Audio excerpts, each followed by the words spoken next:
नमस्कार दोस्तों, आज के इस वीडियो में परमा एकादशी की व्रत कथा पढ़ेंगे। कांपिल्य नगरी में सुमेधा नाम का एक अत्यंत धर्मात्मा ब्राह्मण रहता था। उसकी स्त्री अत्यंत पवित्र तथा पतिव्रता थी। किसी पूर्व पाप के कारण वह दंपति अत्यंत दरिद्रता का जीवन व्यतीत कर रहे थे। ब्राह्मण को भिक्षा मांगने पर भी भिक्षा नहीं मिलती थी। उस ब्राह्मण की पत्नी वस्त्रों से रहित होते हुए भी अपने पति की सेवा करती थी तथा अतिथि को अन्न देकर स्वयं भूखी रह जाती थी और पति से कभी भी किसी वस्तु की मांग नहीं करती थी। दोनों पति पत्नी घोर निर्धनता का जीवन व्यतीत कर रहे थे। एक दिन ब्राह्मण अपनी पत्नी से बोला, हे प्रिय, जब मैं धनवानों से धन की याचना करता हूँ तो वो मुझे मना कर देते हैं। गृहस्थी धन के बिना नहीं चलती, इसलिए यदि तुम्हारी सहमति हो तो मैं परदेश जाकर कुछ काम करूँ, क्योंकि विद्वानों ने कर्म की प्रशंसा की है। ब्राह्मण की पत्नी ने विनीत भाव से कहा, हे स्वामी, मैं आपकी दासी हूँ। पति अच्छा और बुरा जो कुछ भी कहे, पत्नी को वह करना ही चाहिए। मनुष्य को पूर्व जन्म में किए कर्मों का फल मिलता है। सुमेरु पर्वत पर रहते हुए भी मनुष्य को बिना भाग्य के स्वर्ण नहीं मिलता। पूर्व जन्म में जो मनुष्य विद्या और भूमि दान करता है, उन्हें अगले जन्म में विद्या और भूमि की प्राप्ति होती है। ईश्वर ने भाग्य में जो कुछ लिखा है उसे टाला नहीं जा सकता। यदि कोई मनुष्य दान नहीं करता तो प्रभु उसे केवल अन्न ही देते हैं। इसलिए आपको इसी स्थान पर रहना चाहिए, क्योंकि मैं आपका बिछोह नहीं सह सकती। पति बिना स्त्री की माता, पिता, भाई, ससुर तथा संबंधी आदि सभी निंदा करते हैं। इसलिए हे स्वामी, कृपा कर आप कहीं न जाएं। जो भाग्य में होगा वह यहीं प्राप्त हो जाएगा। स्त्री की सलाह मानकर ब्राह्मण प्रदेश नहीं गया। इसी प्रकार समय बीतता रहा। एक दिन कौंडिन्य ऋषि वहां आए। ऋषि को देखकर ब्राह्मण सुमेधा और उसकी पत्नी ने उन्हें प्रणाम किया और बोले, आज हम धन्य हुए। आपके दर्शन से आज हमारा जीवन सफल हुआ। ऋषि को उन्होंने आसन तथा भोजन दिया।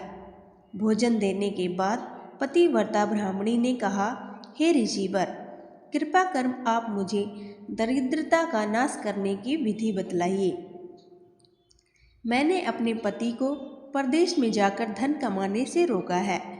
मेरे भाग्य से आप आए हैं। मुझे पूर्ण विश्वास है कि अब मेरी दरिद्रता शीघ्र ही नष्ट हो जाएगी। अतः आप हमारी दरिद्रता नष्ट करने के लिए कोई उपाय बताइए। ब्राह्मणी की बात सुनकर कौंडिन्य ऋषि बोले, हे ब्राह्मणी, मलमास की कृष्ण पक्ष की परमा एकादशी के व्रत से सभी पाप, दुख और दरिद्रता नष्ट हो जाते हैं। जो मनुष्य इस व्रत को करता है वह धनवान हो जाता है। इस व्रत में नृत्य, गायन आदि सहित रात्रि जागरण करना चाहिए। यह एकादशी धन वैभव देती है तथा पापों का नाश कर उत्तम गति भी प्रदान करने वाली होती है। धनाधिपति कुबेर ने भी इस एकादशी व्रत का पालन किया था, जिससे प्रसन्न होकर भगवान भोलेनाथ ने उन्हें धनाध्यक्ष का पद प्रदान किया। इसी व्रत के प्रभाव से सत्यवादी राजा हरिश्चंद्र को पुत्र, स्त्री और राज्य की प्राप्ति हुई थी।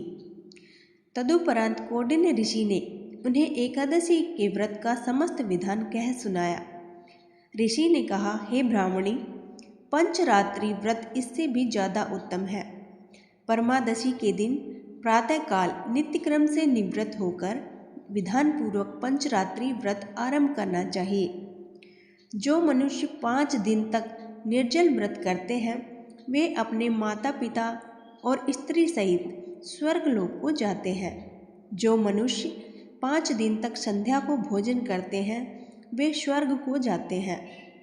जो मनुष्य स्नान करके 5 दिन तक ब्राह्मणों को भोजन कराते हैं वे समस्त संसार को भोजन कराने का फल पाते हैं। जो मनुष्य इस व्रत में अश्व दान करते हैं उन्हें तीनों लोगों को दान करने का फल मिलता है। और जो मनुष्य उत्तम ब्राह्मण को तिल दान करता है वे तिल की संख्या के बराबर वर्षों तक विष्णु लोक में वास करते हैं। जो मनुष्य घी का पात्र दान करते हैं वह सूर्य लोक को जाते हैं। जो मनुष्य 5 दिन तक ब्रह्मचर्य पूर्वक रहते हैं वे देवांगनाओं के साथ स्वर्ग को जाते हैं। हे ब्राह्मणी, तुम अपने पति के साथ इसी व्रत को धारण करो, इससे तुम्हें अवश्य ही सिद्धि और अंत में स्वर्ग की प्राप्ति होगी। कौंडिन्य ऋषि के वचनानुसार ब्राह्मण और उसकी पत्नी ने परमा एकादशी का 5 दिन तक व्रत किया। व्रत पूर्ण होने पर ब्राह्मण की स्त्री ने एक राजकुमार को अपने यहाँ आते देखा। राजकुमार ने ब्रह्मा जी की प्रेरणा से एक उत्तम घर जो कि सब वस्तुओं से परिपूर्ण था उन्हें रहने के लिए दिया। तदुपरांत राजकुमार ने आजीविका के लिए एक गांव दिया। इस प्रकार ब्राह्मण और उसकी स्त्री की गरीबी दूर हो गई और पृथ्वी पर काफ़ी वर्षों तक सुख भोगने के पश्चात वे पति पत्नी विष्णु के उत्तम लोक को प्रस्थान कर गए। तो दोस्तों, ये थी परमा एकादशी की व्रत कथा। कथा पसंद आई हो तो वीडियो को लाइक और चैनल को सब्सक्राइब जरूर करें। धन्यवाद।